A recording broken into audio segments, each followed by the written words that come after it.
જય હિન્દ વિદ્યાર્થી મિત્રો, સ્વાગત છે તમારું આજના વિડીયોની અંદર.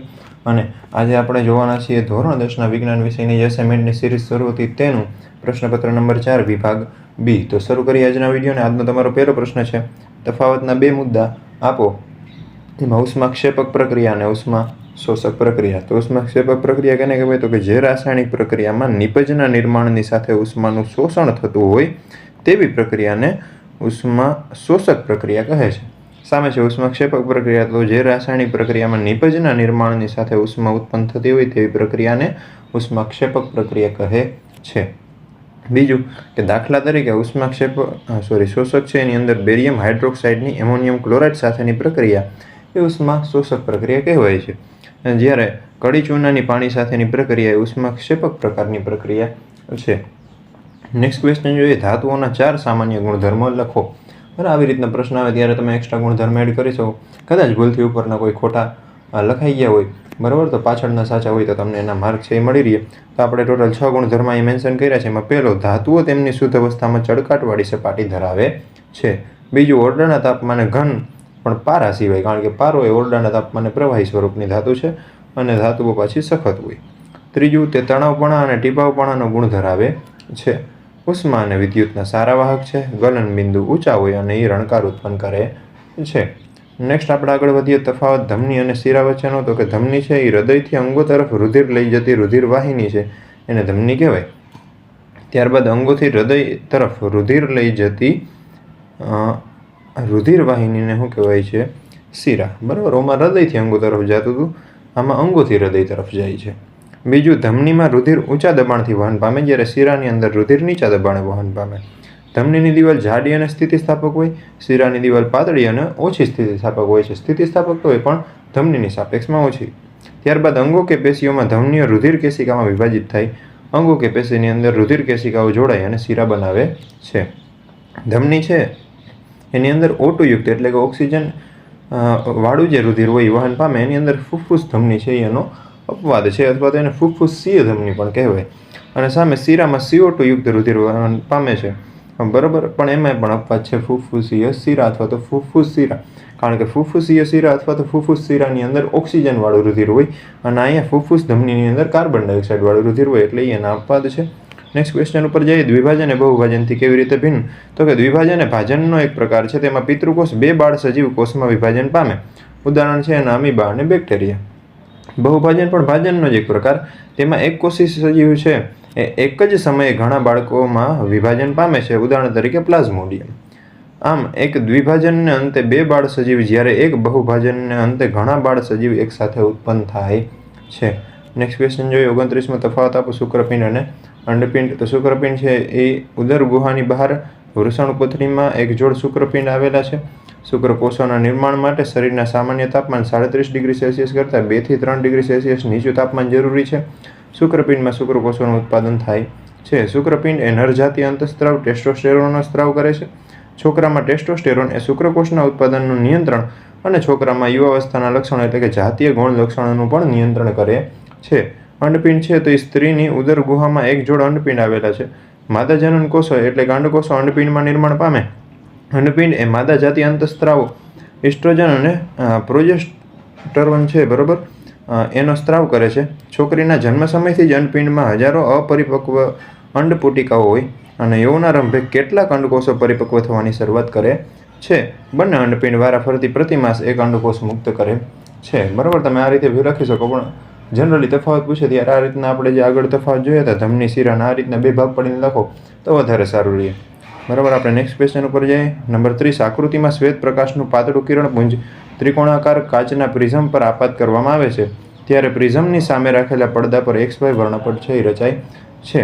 એની આકૃતિ બી આપી છે. તો પહેલો પ્રશ્ન છે, ઉપરોક્ત બનતી ઘટનાનું નામ લખો. તો અહીંયા ઘટના બને છે પ્રકાશના વિભાજનની ઘટના, અને XY વર્ણપટ પર X અને Y બિંદુ આગળ પ્રકાશના રંગના નામ લખો. અહીં રંગના નામ મેં પહેલેથી લખી જ રાખ્યા છે. X છે ત્યાં જાંબલી રંગ આવે, ઉપર Y છે ત્યાં રાતો રંગ આવે. નેક્સ્ટ ક્વેશ્ચન ઉપર જઈએ, વિદ્યુત બલ્બના ફિલામેન્ટ બનાવવા માટે લગભગ એકમાત્ર ટંગસ્ટનનો જ ઉપયોગ કેમ થાય છે? કારણ શું છે? તો કે કારણ કે ટંગસ્ટનનું ગલનબિંદુ ખૂબ જ ઊંચું 3380 ડિગ્રી સેલ્સિયસ જેટલું બરાબર 3380 ડિગ્રી સેલ્સિયસ જેટલું હોવાથી તે ખૂબ ઊંચા તાપમાને પણ પીગળ્યા સિવાય ઉદ્ભવતી ઉષ્મા જાળવી શકે.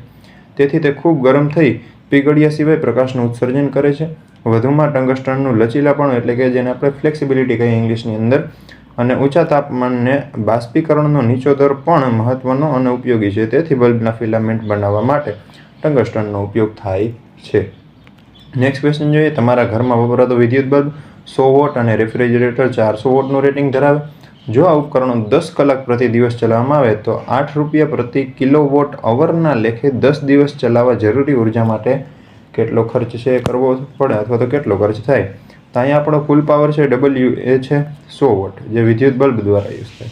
બીજું 400 વોટ છે એ રેફ્રિજરેટર દ્વારા, એટલે ટોટલ આપણો પાવર છે એ 500 વોટ જેટલો યુઝ થાય છે. આ બંને ઉપકરણોને 10 દિવસ વાપરવામાં આવે બરાબર, પણ એ કલાકનો ટાઈમ છે એટલે આ થાય 10 કલાક પર દિવસ અને ટોટલ 10 દિવસ છે તો કલાક કેટલી થાય એની 100 કલાક બરાબર. 10 ઉડી જાય. હવે વપરાતી વિદ્યુત ઉર્જા છે એ ગોતવી હોય તો આપણે P અને Tનો શું કરવો પડે ગુણાકાર. P એટલે પાવર 500 વોટ, T એટલે 100 કલાક, બેનો ગુણાકાર કરીએ તો 50,000 વોટ અવર થાય છે. પણ આને કિલોવોટ અવરમાં કન્વર્ટ કરવું હોય તો એ થઈ જાય 50 કિલોવોટ અવર. ખર્ચ થાય એ ₹8 પર કિલોવોટ અવર લેખે જોઈએ તો 50 × 8નો ગુણાકાર થાય એટલે તમારો જવાબ આવે ₹400. નેક્સ્ટ ક્વેશ્ચન ઉપર જઈએ. તફાવત આપો એસી પ્રવાહ અને ડીસી પ્રવાહ. તો ડીસી પ્રવાહ છે એ માત્ર એક જ દિશામાં વહે. એસી પ્રવાહ છે એ સમયના નિયમિત અંતરાલ ઉપર શું થાય છે ઉલટાય છે. બીજું સેલ અથવા તો બેટરી અથવા તો ડીસી જનરેટર દ્વારા આપણને ડીસી પ્રવાહ મળે, જ્યારે એસી પ્રવાહ છે એસી જનરેટર દ્વારા મેળવાય છે. ડીસી પ્રવાહનું ઉત્પાદન મોંઘું છે અને એસીનું છે ઉત્પાદન પ્રમાણમાં સસ્તું છે. ડીસી પ્રવાહ છે તો એને દૂરના અંતરે લઈ જવા વીજળીનો વ્યય વધારે થાય, જ્યારે એસી પ્રવાહને દૂરના અંતરે લઈ જતા વીજળીનો વ્યય પ્રમાણમાં ઓછો થાય છે. થાય તો છે પણ ડીસી કરતાં ઓછો. Next question. પોષક સ્તરો એટલે શું? એક આહાર શૃંખલાનું ઉદાહરણ આપો અને તેમાંના વિવિધ પોષક સ્તરો છે એ જણાવો. તો આહાર શૃંખલામાં પોષણના ક્રમિક ચરણ અથવા તો પગથિયાને જ પોષક સ્તર કહેવાય છે. નિવસન તંત્રમાં પોષક સ્તર ઉર્જાનું વહન દર્શાવે છે.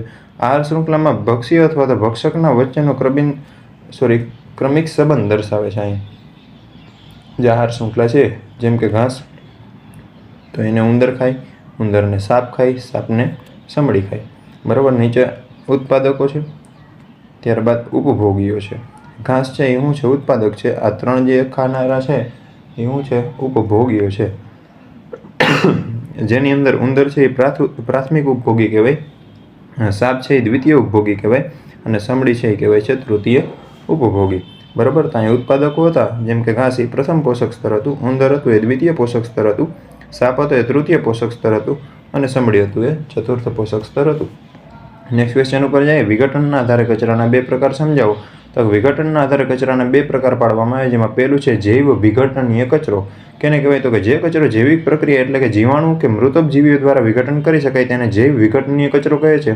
દાખલા તરીકે શાકભાજી, ફળ અથવા તો કાગળ. રેડી. બીજું જૈવ અવિઘટનીય કચરો, એનો બીજો પ્રકાર. તો જે કચરાનું જૈવિક પ્રક્રિયા એટલે કે જીવાણુ કે મૃતોપજીવીઓ દ્વારા વિઘટન કરી નથી શકાતું અથવા તો કરી ન શકાય તેને જૈવ અવિઘટનીય કચરો કહે છે. આ પદાર્થો પર તાપમાન અને દબાણની અસર થાય પરંતુ તે લાંબો સમય સુધી પર્યાવરણમાં મૂળ સ્વરૂપમાં જ રહે છે. દાખલા તરીકે કાચ, પ્લાસ્ટિક, પોલિથીન, ધાતુ વગેરે. નેક્સ્ટ ક્વેશ્ચન જોઈએ. વૈજ્ઞાનિક કારણ આપો. પિત્તરસમાં પાચક ઉત્સેચકો ન હોવા છતાં તે અગત્યનો પાચક રસ છે. તો પિત્તરસ છે યકૃતમાંથી સ્રાવ પામતો આલ્કલીય પાચક રસ છે. તેમાં પિત્ત ક્ષારો આવેલા છે પરંતુ કોઈ પાચક ઉત્સેચક આવેલો નથી. પિત્તરસ જઠરમાંથી આવતા એસિડિક ખોરાકને આલ્કલીય બનાવે છે, તેથી સ્વાદુરસના ઉત્સેચકોની ક્રિયાશીલતામાં વધારો થતાં ખોરાકનું પાચન કરી શકે. આ ઉપરાંત પિત્ત ક્ષારો ચરબીના મોટા ગોલકોનું નાના ગોલકોમાં વિભાજન કરે, આથી ચરબીની પાચક સપાટીનો વિસ્તાર વધતા ચરબીનું પાચન સરળ બને છે. આથી પિત્તરસમાં પાચક ઉત્સેચકો ન હોવા છતાં તે અગત્યનો પાચક રસ છે. નેક્સ્ટ ક્વેશ્ચન જોઈએ. જમણા હાથના અંગૂઠાનો નિયમ આકૃતિ દોરી સમજાવો. નિયમ છે એનું નામ છે જમણા હાથના અંગૂઠાનો નિયમ અને આ નિયમને બીજું મેક્સવેલના કોર્કસ્ક્રૂનો નિયમ પણ કહે છે. મેક્સવેલના કોર્કસ્ક્રૂનો નિયમ બરાબર. નિયમ શું છે તો કે કલ્પના કરો કે તમે તમારા જમણા હાથમાં વિદ્યુત પ્રવાહ ધારિત સુરેખ વાહકને એવી રીતે પકડો છો કે જેથી તમારો અંગૂઠો વિદ્યુત પ્રવાહની દિશાનું સૂચન કરે, તો તમારા જમણા હાથની આંગળીઓ વાહકની આસપાસ ચુંબકીય ક્ષેત્ર રેખાઓની દિશામાં વીંટળાય છે. બસ આટલો ઇઝી નિયમ છે. આ નિયમને કહેવાય જમણા હાથના અંગૂઠાનો નિયમ. આ એની કંઈક આકૃતિ. આ રીતના તમે કોઈ વાહક પકડો છો હાથમાં તો અંગૂઠો જે રહ્યો એ વિદ્યુત પ્રવાહની દિશા દર્શાવે, તમારી જે આંગળીઓ ફરીને આવશે આ બાજુ એ બતાવશે ચુંબકીય ક્ષેત્ર રેખાઓની દિશા. તો મિત્રો આપણો સેક્શન બી અહીં થાય છે પૂરો.